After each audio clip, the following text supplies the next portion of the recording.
Dad forgot to hang up the phone. I heard him say, "She's nothing. A failure who never should have been born." That's what my own father said.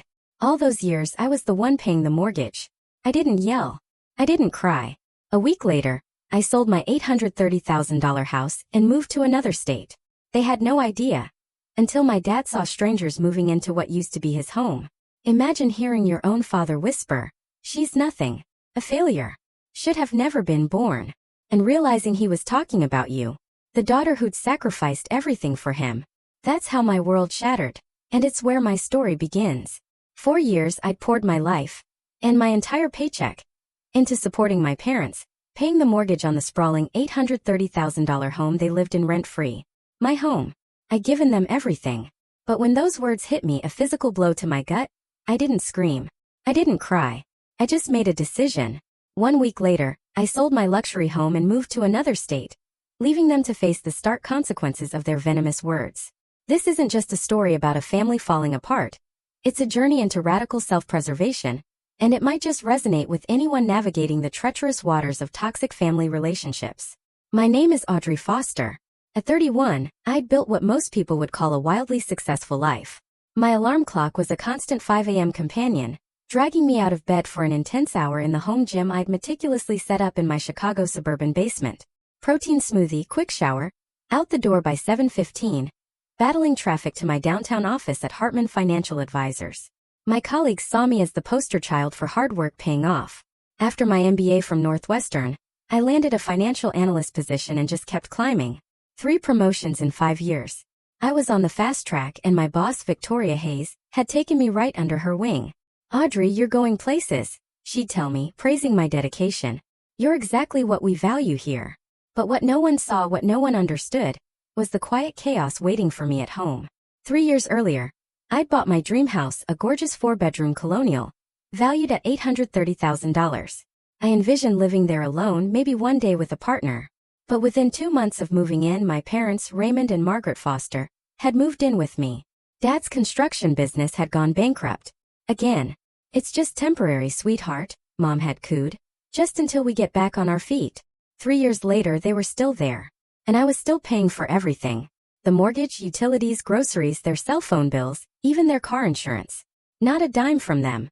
Dad spent his days applying for jobs he never seemed to get, while Mom volunteered at church and met friends for lunch.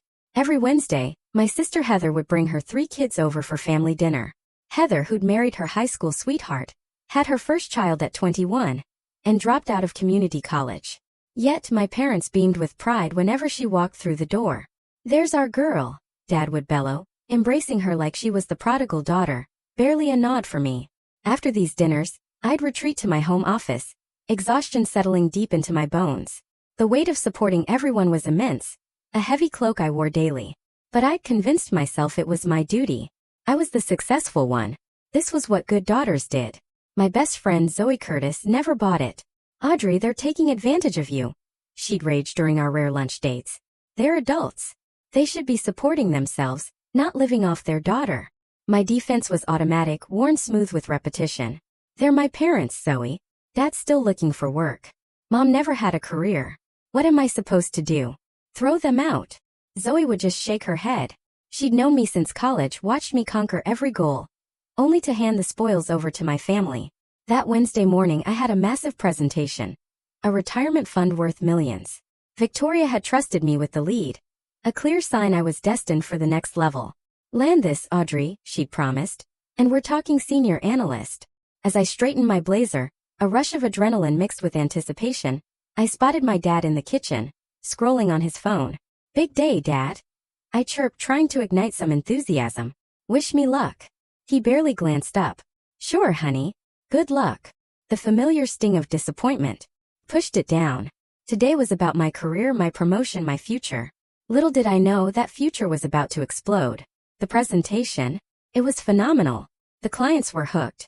Victoria gave me a subtle thumbs up across the conference room. Afterward, the CEO shook my hand. "Miss Foster, you've clearly done your homework. We'll be in touch." Victoria beamed. "Excellent work, Audrey. Take the rest of the day off.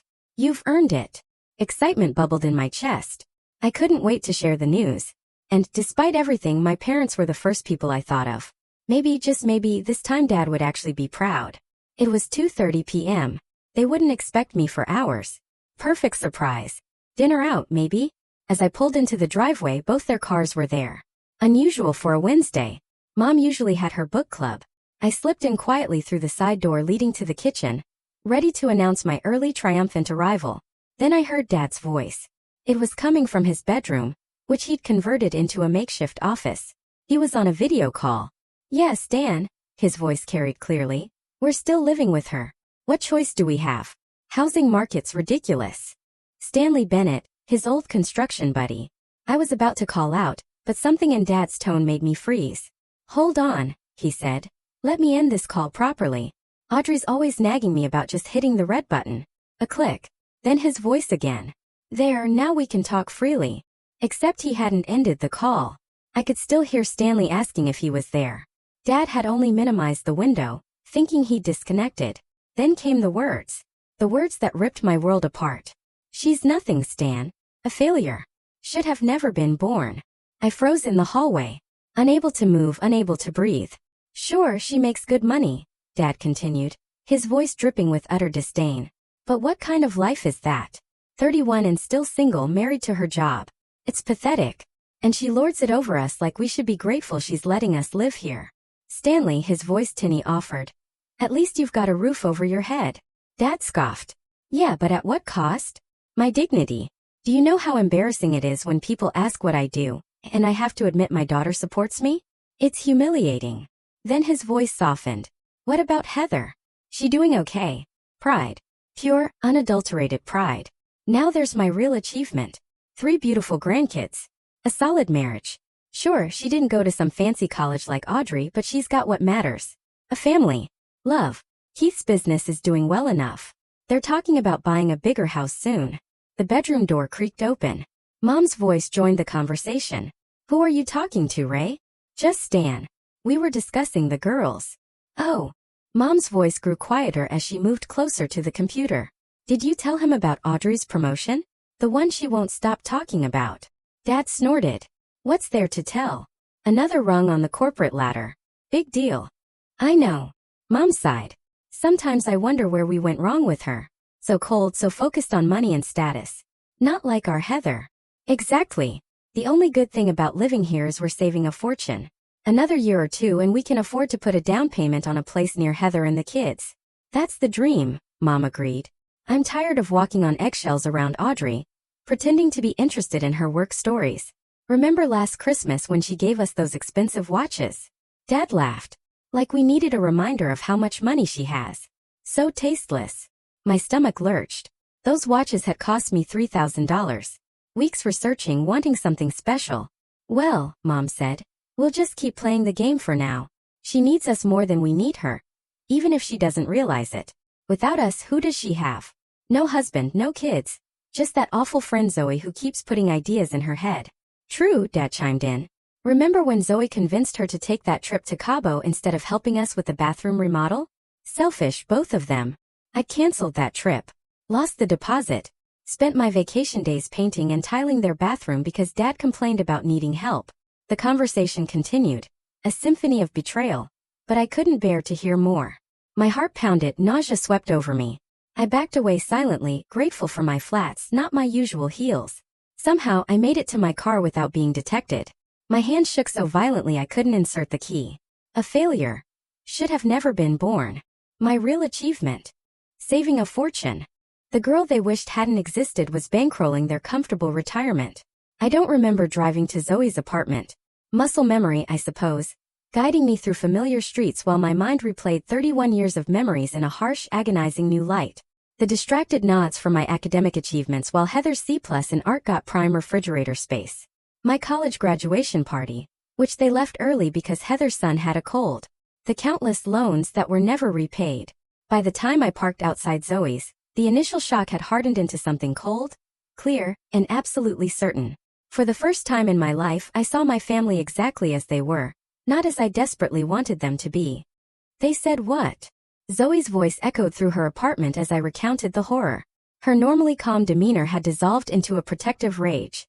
"You need to confront them right now," she insisted, reaching for her phone. I'll drive you back there myself. I shook my head, curling deeper into the couch. I can't. Not tonight. I can't look at them knowing what they really think. Zoe sat beside me, taking my trembling hands. Then stay here. As long as you need.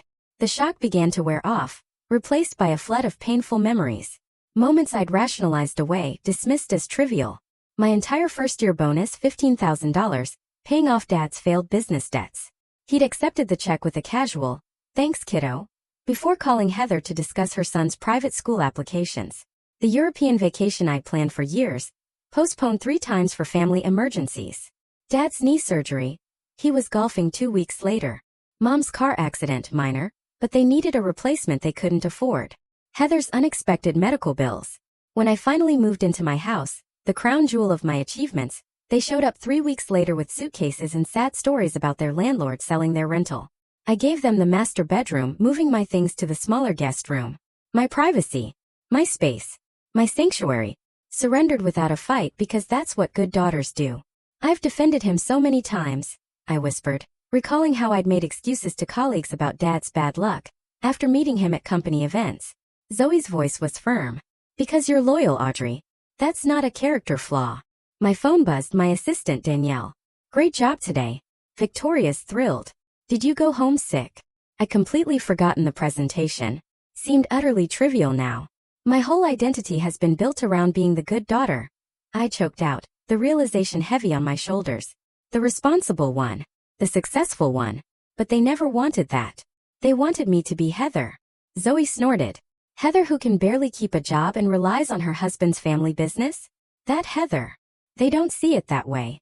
They see her children, her marriage, the normal life I've never had because I've been too busy working to support everyone. As night fell, I found myself scrolling through property laws. The house was solely in my name. No legal claim. No right to stay if I asked them to leave. The thought sent a strange, dizzying mixture of guilt and liberation through me. The next morning, Zoe, ever the fixer, used her connections to get me an emergency therapy session with Dr. Amelia Richardson. What you're describing is a profound betrayal, Dr. Richardson said, her voice calm and insightful. It's normal to feel disoriented, angry, even grief-stricken. You're mourning the parents you thought you had. I keep wondering if I should just confront them, I admitted. Scream at them. Make them understand how much they've hurt me. She leaned forward. Would that give you what you need? I considered it. No, I finally said. They deny it. Minimize it. Turn it around on me. They always do. Then what would give you what you need? The answer came with surprising, chilling clarity. Freedom. I need to be free of them. Of the obligation, the guilt, the constant striving for approval I'm never going to get. And how might you achieve that freedom? I didn't answer immediately. Instead, I found myself mentally calculating numbers. My savings, the house's value, the cost of starting over somewhere new. Somewhere without the crushing weight of familial expectations. By the time I left Dr. Richardson's office, a plan was forming. Not a confrontation. An exit strategy. I would not give them the satisfaction of my anger or my tears. I would simply remove myself from the equation of their lives, cleanly and completely. That night, back at Zoe's, I created a detailed spreadsheet. Steps to take, calls to make, research to complete. By dawn, I had a comprehensive exit plan. A timeline for extracting myself from the life I'd built around people who had never truly wanted me in theirs. As I finally drifted off, I felt something I hadn't experienced in years. The lightness of a decision made. A clear path forward. For once I would put myself first. And I wouldn't apologize for it. For the first time in my entire career, I called in sick the next morning. Victoria, bless her, was understanding. You've banked enough goodwill to take a month off, she said, though concern colored her voice. I assured her it was just a 24-hour bug. The lie tasted strange. I'd always been pathologically honest, especially at work. But now, deception came easily. Perhaps I'd learned from the best. My first call was to Trevor Michaels, my financial advisor. We'd met monthly for years building my portfolio. But he'd never heard the urgency in my voice until I explained I needed an emergency meeting. I can see you at 11, he said. Is everything okay, Audrey? It will be, I replied, surprised by my own certainty. Trevor's office, 30th floor. All glass and chrome with Lake Michigan views. As I explained my sanitized situation. No emotional details. His expression remained professionally neutral. So you want to liquidate some investments to purchase a new property in another state while simultaneously selling your current home? he clarified. Yes. How much can I access quickly? What are the tax implications? He typed rapidly. You're in a strong position. Market's favorable for sellers. What locations are you considering? Denver, I said. The decision, made somewhere between Zoe's apartment and his office. I've always loved the mountains. By the time I left Trevor's, I had a clear financial picture and a referral to a real estate agent specializing in quick sales. Natalie Wells called me before I even reached my car. I understand you're looking for a discreet, expedited sale, she said. No preamble necessary. I can be at your property this afternoon. Not today, I quickly replied. My parents are home. Tomorrow morning would be better. They have a standing breakfast on Fridays. Parents living with you? She asked, her tone shifting slightly. Are they co-owners? No. Solely in my name. Good. That simplifies things considerably. My next call was to a Denver real estate agent, Melissa Johnson, recommended by Natalie. She specialized in relocating professionals. I can start sending you virtual tours today, she assured me. Based on your budget and preferences, I already have several properties in mind. The lawyer came next, Patricia Alvarez, a referral from a colleague. She confirmed what I suspected. As the sole owner, I had every right to sell my property, regardless of who was living there. You'll need to follow proper eviction procedures if they refuse to leave voluntarily, she cautioned. But given the circumstances, I doubt it will come to that. By mid-afternoon, the framework of my new life was taking shape. I drove back home, timing my arrival for Mom's weekly hair appointment. Dad was likely in the basement workshop he'd set up for projects he never completed. I slipped into my bedroom and began methodically sorting. Important documents went into a secure portfolio. Birth certificate, passport, insurance policies, property deeds. Jewelry and small valuables were next, packed into a carry-on suitcase, ready to transport to Zoe's. In the back of my closet, I found a box of childhood mementos. Diaries with tiny locks, school awards, photographs. I opened one from when I was 12. Dad forgot my science fair today. Mom said he was too busy, but I saw him watching TV. Heather got a new bike for AB in math. I got all A's again, but no one noticed. Page after page documented small betrayals, moments of favoritism so normal to my childhood self that I'd recorded them matter-of-factly. In another box, handmade gifts for my parents. A clay pencil holder for Dad's desk, a beaded necklace for Mom. Both dusty and used, stored away. I was carefully replacing these boxes when my phone rang. Heather. Hey sis, are you okay? Mom said you didn't come home last night. I hesitated, unsure how much to reveal. Heather and I had never been close. The age gap, the blatant favoritism, it had created a chasm. But she wasn't cruel. Just self-absorbed. I'm staying with Zoe for a few days, I finally said. I need some space. Space from what? Did something happen? We met at a coffee shop halfway between our homes. I wasn't ready to tell her everything, but I needed to gauge her reaction. The cafe was busy, providing both privacy and witnesses. Heather arrived looking harried, her blonde hair, so like our mother's, pulled back in a messy ponytail.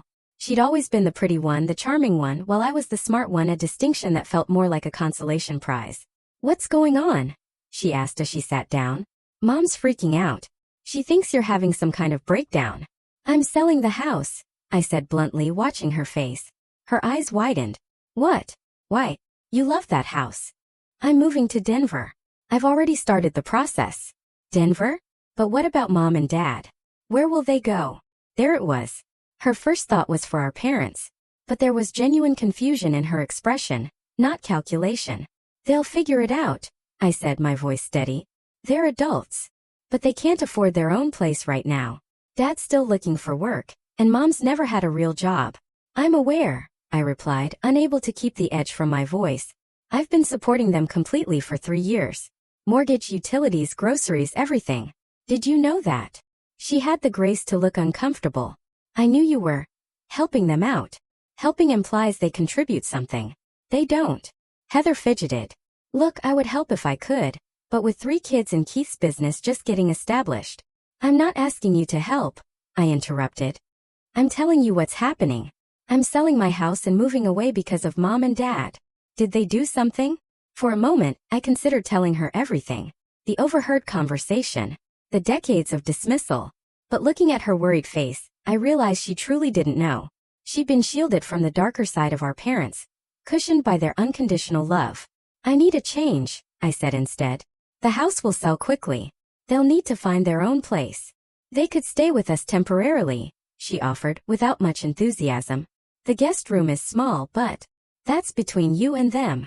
I stood up. I just wanted you to know directly from me. As I walked away, she called after me. Audrey, wait. Are you okay? Really? I turned back, surprised by the genuine concern.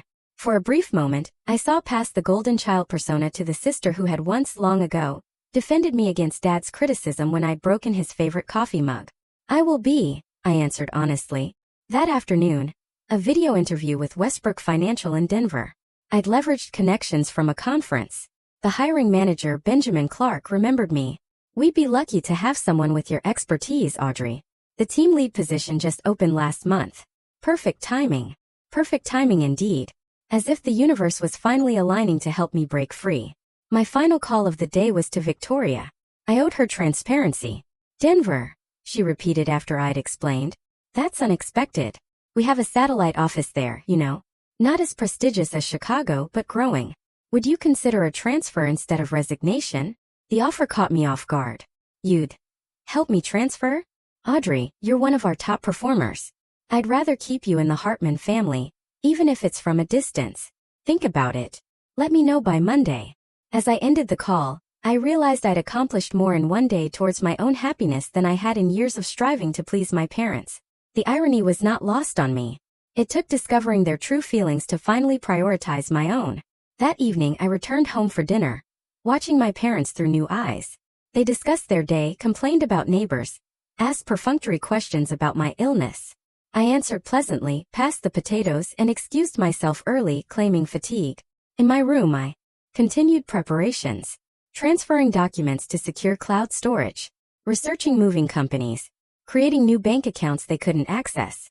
With each step, the fog of obligation and guilt that had clouded my judgment for so long began to lift. In its place was something unfamiliar but welcome. Determination, uncomplicated by the need for approval. 1 week later, my house was officially on the market. Natalie had worked miracles, arranging for professional staging and photography while my parents were out. The listing went live on Thursday evening. Luxury family home in prestigious neighborhood, priced to sell quickly. We'll hold an open house this Sunday, Natalie informed me. Based on comparable properties, I expect multiple offers by Monday morning. I nodded, scrolling through the listing photos.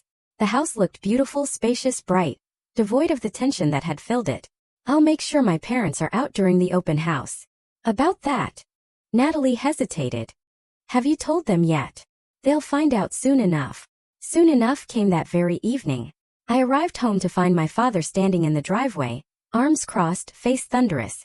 Beside him, my mother wrung her hands, her expression oscillating between hurt and anger. What the hell is this? Dad demanded, pointing to the for sale sign Natalie had installed. I walked past him, unlocking the front door with steady hands. It's exactly what it looks like. I'm selling the house. They followed me inside, Mom's voice rising to a pitch I recognized from childhood tantrums. You can't just sell our home without discussing it with us first. I set my briefcase down carefully. It's not our home. It's my home. My name is on the deed, the mortgage, and every utility bill. I've made every payment for 3 years. So that gives you the right to throw your own parents out on the street? Dad's face turned the dangerous shade of red that had intimidated me since childhood. But I wasn't a child anymore. I'm selling a property I own. What you do next is up to you. Mom stepped between us, tears already forming. Audrey, sweetheart, what's gotten into you? Is this about work? Are you under too much stress? This isn't an impulsive decision, I replied, my voice level. The house has been professionally staged and photographed. The listing went live last night. There's an open house scheduled for Sunday. Sunday? This Sunday? Dad sputtered. Where are we supposed to go? I've made reservations for brunch at the Drake. My treat. We should be gone from 11 to 3. Mom's tears dried instantly. You expect us to go to brunch while strangers walk through our home? My home, I corrected again. And yes, that's exactly what I expect. Dad pulled out his trump card. I'm calling Heather. She'll talk some sense into you. I shrugged, a gesture so foreign to my usual accommodating body language that they both stared. Call whoever you want. An hour later we were in the living room. A twisted parody of a family meeting. Heather had arrived, kids in tow, her husband Keith trailing behind, looking deeply uncomfortable. The children had been dispatched to the backyard, leaving the adults to what my father ominously called sorting this mess out. Audrey, Heather began, clearly designated as mediator. I understand you're going through something, but selling the house seems extreme. It's not extreme. It's a practical decision. I'm moving to Denver for a new job opportunity. Keith, who had always been peripheral, spoke up unexpectedly. Denver is a great market right now. Growing tech sector, outdoor lifestyle. Smart move professionally. Dad shot him a glare that could have melted steel. Not helpful, Keith. Just saying. Career-wise, it makes sense. Mom ignored him. But why so suddenly? Why not give us time to find a place? The closing will be in 30 days. That's standard. You have a month to make arrangements. A month? Dad exploded. To find an apartment, pack everything in this rental market? It's impossible. I managed to organize selling a house and relocating to another state in a week, I pointed out. I'm sure between the two of you, finding a local apartment in a month is doable. Heather looked between us, struggling. Mom, Dad, Audrey does have the right to sell her own house. Maybe we should focus on helping you find a new place. My father's betrayed expression was predictable. You're taking her side. I'm not taking sides. I'm being practical. If the house is for sale, you need somewhere to live. The conversation deteriorated from there, cycling through anger, guilt-tripping, and finally bargaining. Just give us 3 months. Mom pleaded. Until after the holidays. The market is hot right now, I replied. Waiting would be financially irresponsible. Dad snorted. Since when do you care about money more than family? The irony hung in the air. If only he knew how his own words had set this in motion. But I held my tongue, refusing to give away the knowledge that fueled my resolve. By Sunday, the tension was unbearable. My parents had shifted to cold silence, a tactic they'd employed throughout my childhood when I disappointed them. We drove to brunch in complete silence, the atmosphere thick with unspoken recriminations. At the Drake, a text from Natalie. Huge turnout. At least 40 parties so far. Several very interested. Monday morning brought news that exceeded Natalie's optimistic projections. We have 7 offers, she announced when I called her from work. The highest is $875,000, all cash, 21-day close, minimal contingencies. Accept it, I said without hesitation. Are you sure? We could counter, maybe push them to $885,000. The speed is more important to me than squeezing out another $10,000. By the time I returned home, I had a signed purchase agreement and a closing date, June 17th, exactly 3 weeks away. The buyers had waived the inspection contingency, requiring only a standard appraisal. Meanwhile, Melissa in Denver had found me the perfect apartment, a 2-bedroom with mountain views in a secure downtown building. It'll be available June 20th, she said, if that timing works for you. 3 days after closing. Just enough time to drive from Chicago to Denver with whatever possessions I decided to keep. The next phase was sorting and packing. I hired a professional organizer, Laura Bennett, who specialized in downsizing. Think of it as curating your life, she suggested, as we surveyed the accumulated possessions of my adult life. Keep only what serves your new chapter. We created 3 categories. Keep, sell/donate, discard. My wardrobe was ruthlessly edited. The formal business attire of Chicago banking gave way to Denver's more casual tech culture. Furniture that wouldn't fit my new apartment was consigned. Books were boxed for donation, save for a carefully selected collection. My colleague Danielle volunteered to help one weekend, arriving with coffee and an efficient attitude. Victoria's in denial, she confided as we bubble-wrapped framed photos. She keeps telling everyone you'll change your mind.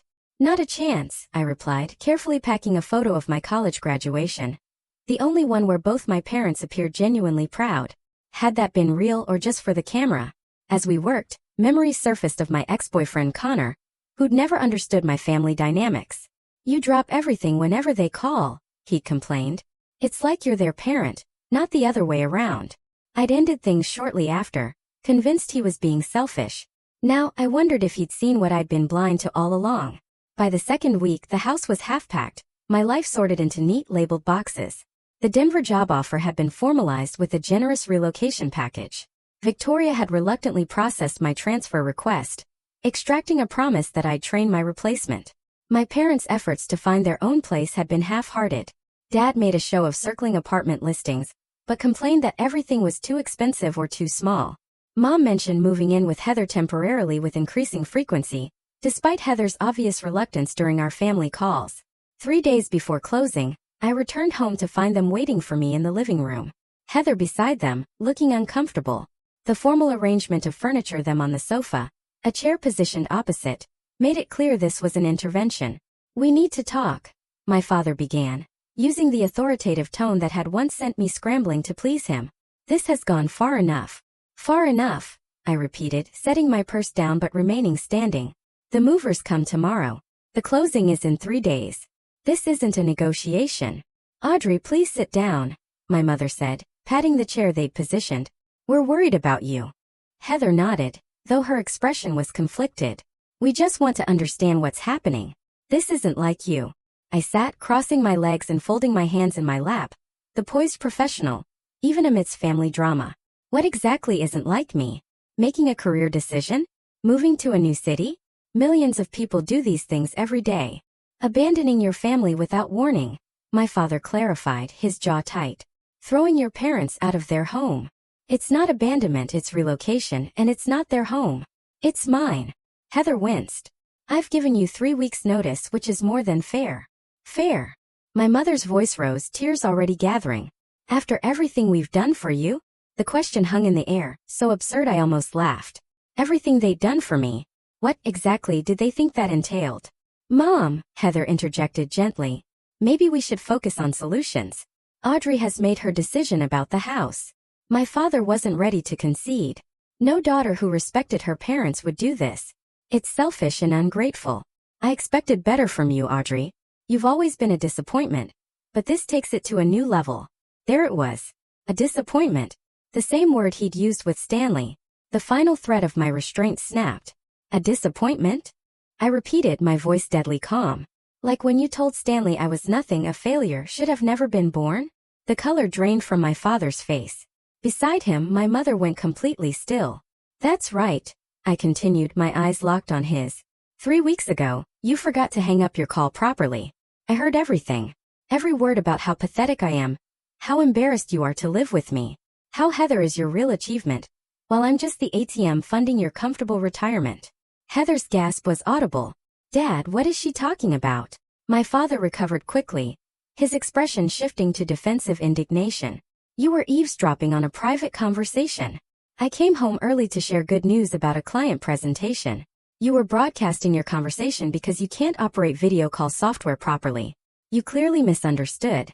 My mother interjected, reaching for my hand. I pulled away. "Whatever you think you heard, I heard you too, Mom. Joining in about how cold I am. How focused on money and status. How you're tired of walking on eggshells around me, pretending to be interested in my work stories. How the expensive Christmas watches I bought you were tasteless. How you're both just playing the game until you can afford to move near Heather." My mother's mouth opened and closed, no words emerging. Beside her, Dad switched tactics. "Everyone vents sometimes, Audrey. You're taking things out of context. Of course, we appreciate everything you do for us." "Do you?" I reached into my bag and pulled out a folder I prepared for this moment, though I hadn't been sure it would come. "Let me show you what everything looks like." I opened the folder, removing a spreadsheet, sliding it across the coffee table toward them. "This is a complete accounting of what I've spent supporting you both for the past 3 years. Mortgage payments, $144,236. Groceries and household expenses, $28,500. Car insurance, cell phone bills, medical expenses not covered by Medicare, $22,375. Home repairs and improvements, $31,900. I turned to a second page, plus the loans that were never repaid. Dad's new truck after the bankruptcy, $42,000. Mom's cosmetic dental work, $8,400. The Florida vacation last winter, $6,700. Heather's children's private school application fees that you insisted on covering, $3,600. Heather's head snapped up. "What? They told me you offered to pay those." "I did," I said, "after they pressured me. Just like I've been secretly funding your children's college accounts for the past 5 years. $500 a month automatically transferred. That's $30,000 they haven't bothered to tell you about." The look of shock on her face confirmed my suspicion. Our parents had taken credit for my financial contributions to her children's future, just as they'd taken credit for my success when it suited them. "You've been supporting us, yes," my father acknowledged grudgingly. "But that's what family does. We raised you, put you through college. My scholarships and student loans put me through college, I corrected, which I paid off myself. As for raising me, let's talk about that. I turned to Heather. Did you know Dad missed my high school graduation because Kelsey had a dance recital the same day? Heather frowned. That's not how they explained it to me. They said you told them not to come because you were embarrassed about Dad's bankruptcy. Of course, that's what they told you. I shook my head. Years of collected slights and dismissals suddenly crystallized into a clear pattern. They've been playing us against each other our whole lives, making you the golden child and me the responsible one, ensuring we never compared notes. My mother stood abruptly. This is ridiculous. We've always loved both our daughters equally. Really? Then why did you tell Stanley that Heather is Dad's real achievement, while I'm just a pathetic workaholic? Why did you spend more on Heather's prom dress than you did on my entire college dorm setup? Why have you attended every single one of her children's birthday parties, but forgot mine for 3 years running? The silence that followed was deafening. My father stared at the financial spreadsheet, unable to dispute the concrete evidence. My mother had given up on tears and was now looking at me with something close to hatred. Her mask of maternal concern completely dropped. I don't expect answers, I continued, gathering the papers and returning them to my bag. I don't even want them anymore. What I want is for you to understand exactly why I'm leaving. It's not about the money. It's about the decades of emotional manipulation and favoritism. It's about discovering that the people I've sacrificed everything for see me as nothing but a convenient resource. I turned to Heather, whose expression had shifted from confusion to dawning comprehension. I don't blame you. You didn't create the dynamic. They did. But I'm done with it. What about us? My father finally asked, gesturing between himself and my mother. Where are we supposed to go in 3 days? That's not my problem anymore. I've accepted a position with Westbrook Financial in Denver. I'm leaving the day after closing. You can't just abandon us, my mother insisted, panic replacing anger. We're your parents. Being a parent is more than biology. It's support, encouragement, and love. Things I've given you far more of than I've ever received. I stood up, signaling the end of the conversation. You can stay until closing day. After that, you're on your own. Heather rose as well, her expression troubled. Mom, Dad, maybe you could stay with us for a little while, until you find a place. The speed with which they pivoted to their backup plan was almost impressive. My mother's tears returned on cue as she embraced Heather. Oh, sweetheart. We wouldn't want to impose. It's fine, Heather said, though her tone suggested it was anything but. The guest room is small, but it's just temporary. I caught her eye over our mother's shoulder, and for the first time in our adult lives, I felt a moment of true connection with my sister, a shared recognition of the manipulation we'd both been subject to in different ways. She gave me a small sad nod. As they discussed logistics, I quietly left the room. There was nothing more to say. The truth had been laid bare, the decision made. In 3 days I would close this chapter of my life and begin writing a new one, on my own terms, without the weight of unrequited family obligation dragging me down.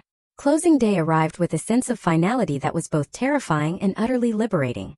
I met Natalie at the title company, signing document after document until my hand cramped. When the final paper was processed, she handed me a cashier's check for $823,450. The sale price minus the remaining mortgage and closing costs. Congratulations, she said, shaking my hand. Most clients are sad on closing day. But you look relieved. I am, I admitted. It's a fresh start. My parents had moved out the previous day, reluctantly relocating to Heather's guest room, just until we find the perfect place. They'd taken far more than their personal belongings. Kitchen appliances I'd purchased, new living room furniture, even bathroom fixtures that should have stayed with the house. I let it go. The material things seemed insignificant compared to the emotional baggage I was leaving behind.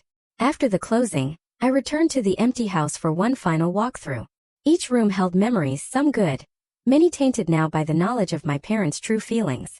The kitchen, where I'd prepared countless family meals. The dining room, where I'd endured subtle criticisms. The home office, where I'd overheard the conversation that changed everything. I was standing in my old bedroom when Heather arrived alone. I thought you might be here, she said, hovering in the doorway. Kids are with Keith's mom. I wanted to help with any last-minute things. I'm all packed, I replied, gesturing to the bare room. The movers took everything yesterday. She nodded, stepping further inside. I'm sorry, Audrey, about all of it. I had no idea they felt that way about you. I know, I assured her. It's not your fault. But I benefited from it. she acknowledged, surprising me with her insight. My whole life I got the praise, the attention, the support. I never questioned why. Because it was normal to you. Why would you question it? We stood in silence for a moment, the weight of shared history between us. Are we going to stay in touch? She finally asked. After you move. I'd like to, I said honestly. You and the kids. We can video chat, figure out a new relationship without them in the middle. She smiled tentatively. I'd like that too. Together we walked through the house one last time, locking doors and closing blinds. At the front entrance, I handed her the spare key for the buyers. Take care of yourself in Denver, she said, embracing me awkwardly. We'd never been physically affectionate siblings. Take care of yourself with them, I replied. Don't let them do to you what they did to me. Zoe was waiting in her car when I emerged, ready for our 2-day road trip to Denver. We'd planned it as an adventure. A cleansing journey from my old life to the new. Ready? She asked as I slid into the passenger seat. More than you know. As Chicago receded in the rearview mirror, the tension I'd carried for years began to dissolve. We crossed state lines, singing along to playlists, stopping at quirky roadside attractions, talking about everything and nothing. With each mile I felt lighter, more myself. Denver welcomed us with stunning mountain views and clear blue skies. My new apartment was everything Melissa had promised. Modern, spacious, with floor-to-ceiling windows framing the distant Rockies. The furnishings I'd kept fit perfectly, and what was missing could be replaced. This place is gorgeous, Zoe declared as we uncorked a bottle of champagne that first night. To new beginnings. To freedom, I countered, clinking my glass against hers. Zoe stayed for a week, helping me settle in before flying back to Chicago. Her departure was bittersweet, my only connection to my old life returning to it. But I wasn't alone for long. My new position at Westbrook Financial began the following Monday. The team welcomed me warmly, and the work itself was engaging. Similar enough to leverage my expertise, different enough to present new challenges. My boss, Monica Evans, had a management style that emphasized results over FaceTime, a refreshing change from Chicago's more traditional banking culture. 1 month into my new life, I was establishing routines. Morning runs in a nearby park, weekend hikes in the foothills, evenings spent reading or exploring my new city. My apartment was taking shape, a true reflection of my tastes, without accommodation for anyone else's preferences. The phone call from Heather came on a Sunday afternoon. How's Denver? She asked after pleasantries. It's wonderful, I replied truthfully. How are things there? Her hesitation told me everything before she spoke. Challenging. Mom and Dad are still with us. They've looked at a few apartments, but always find reasons why they won't work. Let me guess. Too small, too expensive, wrong neighborhood. Exactly. She sighed. And they're not contributing to household expenses. Keith is getting frustrated. They did the same thing to me, I reminded her gently. It's a pattern. I know. She paused. I feel guilty even complaining to you about it after what you went through. Don't. We're both their daughters, just in different roles. After we hung up, I felt a momentary pang of guilt. Had I simply shifted their burden from my shoulders to Heather's? But I reminded myself that Heather had Keith, a partnership to help bear the weight. And unlike me, she'd been raised with the tools to set boundaries, having seen them modeled by our parents her entire life. That night, I noticed a letter in my mail pile with my mother's distinctive handwriting. I set it aside, not yet ready to read whatever justifications or manipulations it contained. Instead, I went out onto my balcony, watching the sunset paint the mountains in shades of pink and gold. For the first time in memory, I was sleeping through the night, uninterrupted by anxiety dreams or insomnia. My appetite had returned, and with it a few pounds that softened the gaunt look stress had carved into my face. Colleagues commented on my energy, my creativity, the fresh perspectives I brought to meetings. The following week, I received a video call request from Victoria. Curious, I accepted. Denver agrees with you, she observed, studying me through the screen. You look well. I am well, I confirmed. How are things at Hartman? Productive. Your replacement is working out, though she lacks your attention to detail. She paused, her expression turning serious. I should mention that your parents contacted the firm asking for your new address. My stomach tightened. What did you tell them? That it's against company policy to disclose personal information about employees. They were quite insistent. Your father especially. Thank you for not sharing it. Victoria nodded. I gathered there were personal reasons for your relocation. It's not my business, but if you ever need anything. I appreciate that, I said, touched by her unexpected support. After the call, I messaged Heather, asking her to reinforce with our parents that contacting my workplace was unacceptable. Her response was immediate. Already handled it. They won't do it again. Perhaps the most unexpected development in my new life was my neighbor, Gabriel Thompson. We'd met in the elevator my first week, both carrying groceries. He was a software engineer transplanted from Seattle 2 years earlier. With an easy smile and no expectations. Our friendship developed naturally. Casual conversations in the lobby, evolving into coffee at the corner cafe, then hiking excursions on weekends. He didn't press for details about my past, accepting my vague explanations about wanting a change of scenery. In return, I didn't question the sadness that sometimes flickered across his features. 6 months after my arrival in Denver, I stood on my balcony watching the first snowfall of the season, a cup of hot chocolate warming my hands. My phone buzzed with a text from Gabriel. Snow day hike tomorrow? Trails look magical after a fresh powder. I smiled, typing back my acceptance. Behind me, my apartment glowed with warmth, smaller than my Chicago home, but truly mine in every way that mattered. On the wall hung a painting I'd commissioned of the Chicago skyline, my way of honoring the city that had shaped me without being defined by it. I was not the same person who had overheard that devastating conversation half a year ago. That Audrey had been defined by her role. The dutiful daughter, the family ATM, the responsible one. This Audrey was defined by her own choices, her own priorities, her own joy. The path to this freedom hadn't been easy. There were still moments of doubt, flashes of the old guilt, but they were growing fainter, overwhelmed by the evidence that I had made the right choice for myself, and perhaps, ultimately, for everyone involved. December arrived with a flurry of snow and holiday decorations throughout Denver. My professional life had exceeded all expectations. 3 months after joining Westbrook Financial, I'd been promoted to team lead. My colleagues respected my expertise, and clients appreciated my straightforward approach. Personally, I'd found my footing. My apartment, while more modest than my Chicago home, felt authentically mine. I'd purchased it in October, using a portion of the proceeds from the Illinois house. At 1,500 square feet, it was the perfect size for one person who valued quality over quantity. My friendship with Gabriel had deepened into something more. Though we were taking things slowly, both of us carried baggage from previous relationships. His a divorce, mine the complex entanglement of family dysfunction. We'd agreed to be intentional, building a foundation of honesty and respect before defining what we might become. Every Saturday morning, I video called with Heather and her children. These conversations had become a highlight, a way to maintain family bonds that were healthy and reciprocal. Tyler, her oldest, applying to colleges, often sought my advice on financial planning. Emma and Lily simply enjoyed showing me their latest art projects or soccer trophies. My parents, meanwhile, had made multiple attempts to reconnect on their terms. Email forwards with passive-aggressive subject lines like, "In case you're interested in your family," arrived regularly. Phone calls on holidays and birthdays were filled with subtle guilt trips and thinly veiled criticisms of my abandonment. I'd finally read my mother's letter, finding exactly what I'd expected. A masterclass in manipulation disguised as maternal concern. "We only want what's best for you," she'd written. "Families should stay together, especially as parents age. Your father and I aren't getting any younger." Dr. Richardson, who continued our therapy sessions via video, helped me navigate these boundary violations without falling back into old patterns. "Forgiveness doesn't mean reconciliation," she reminded me. "You can release the anger without allowing them back into a position where they can harm you." As Christmas approached, I faced a decision about holiday plans.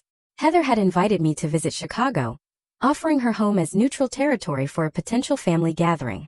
Gabriel had suggested a ski weekend in Aspen as an alternative. A third option beckoned, hosting my own small celebration in Denver with local friends. "What does your gut tell you?" Dr. Richardson asked. "That I'm not ready to see them," I admitted. The thought of sitting across a table from my father, pretending everything is fine? "I can't do it yet." "Then don't. Your healing timeline is your own." I chose option 3, decorating my apartment with tasteful but festive touches. A small tree, twinkling lights, handmade wreaths. I invited 8 people for Christmas Eve dinner, including Gabriel and Monica from work. The day before, my doorbell rang. A delivery person handed me a package from Heather. Inside were handmade ornaments from the children, along with a card that brought tears to my eyes. "We miss you, but we understand. Building your own traditions is important too. Love you, sis." I hung the ornaments prominently, photographing them to send with my thanks. As I was about to put my phone away, it rang. A Chicago number. My father. For a moment, I considered letting it go to voicemail, but something prompted me to answer. Hello, Audrey. His voice sounded older, smaller somehow. Merry Christmas. Merry Christmas, Dad, I replied, keeping my tone neutral. Your mother and I, he began, then cleared his throat. We're in our own place now. A small apartment near Heather. That's good. I'm glad to hear it. An awkward silence stretched between us. I waited, refusing to fill it as I once would have. Things have been difficult, he finally continued. Financially, the rental market here is worse than we expected. There it was. The real purpose of the call. I'm sorry to hear that. Another pause, longer this time. I could almost hear his internal struggle. Pride wrestling with need. Expectation battling with the new reality. Audrey, I know things ended badly, but we're your parents. We need. Dad, I interrupted gently but firmly. I'm not in a position to provide financial support anymore. My life has changed.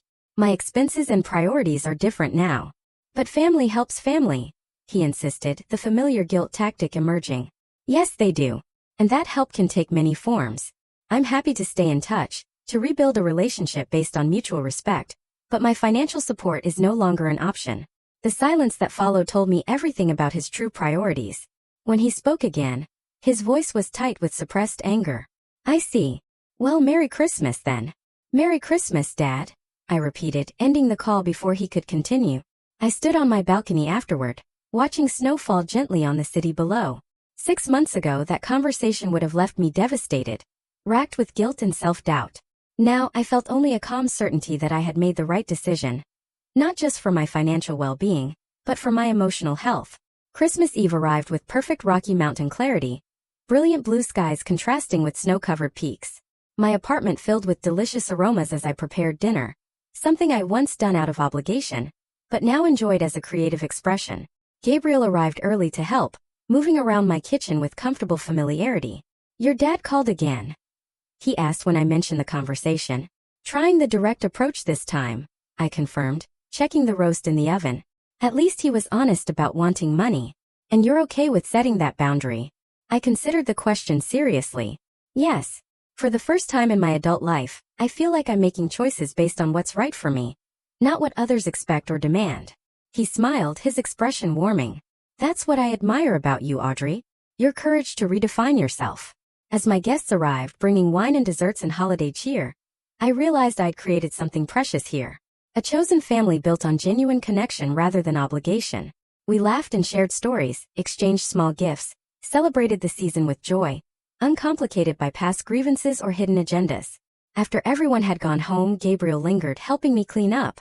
I have something for you, he said, pulling a small wrapped package from his jacket pocket. Not exactly a Christmas gift, more of a new tradition gift. Inside was a beautiful compass, its brass case engraved with mountains and stars. For someone who found her true north, he explained, who had the courage to navigate by her own stars. My phone rang before I could respond. My parents calling for their annual Christmas check-in. In previous years, I would have immediately answered, abandoning whatever I was doing to fulfill my filial duty. This time I looked at Gabriel, at the compass in my hand, at the home I'd created for myself. I silenced the ringer. I'll call them back tomorrow. Tonight is for new beginnings. As I stood on my balcony later that night, Gabriel's arm around my shoulders, watching the city lights twinkle beneath a canopy of stars, I felt a profound sense of peace settle over me. The journey from Chicago to Denver had been far more than geographical. It had been a reclamation of self, a declaration of worth, a lesson in the difference between obligation and love. I had sold a house worth $830,000. But what I gained in return was truly priceless. The knowledge that I deserved better, the strength to create boundaries, and the freedom to build a life that honored my own heart. What would you have done in my situation? Would you have confronted your parents immediately, or taken a similar approach to mine? I'd love to hear your thoughts. If you've ever had to set difficult boundaries with family, share your experience. Your story might just help someone else who's struggling. Remember, true family is defined by love and respect, not just by blood. Take care of yourselves.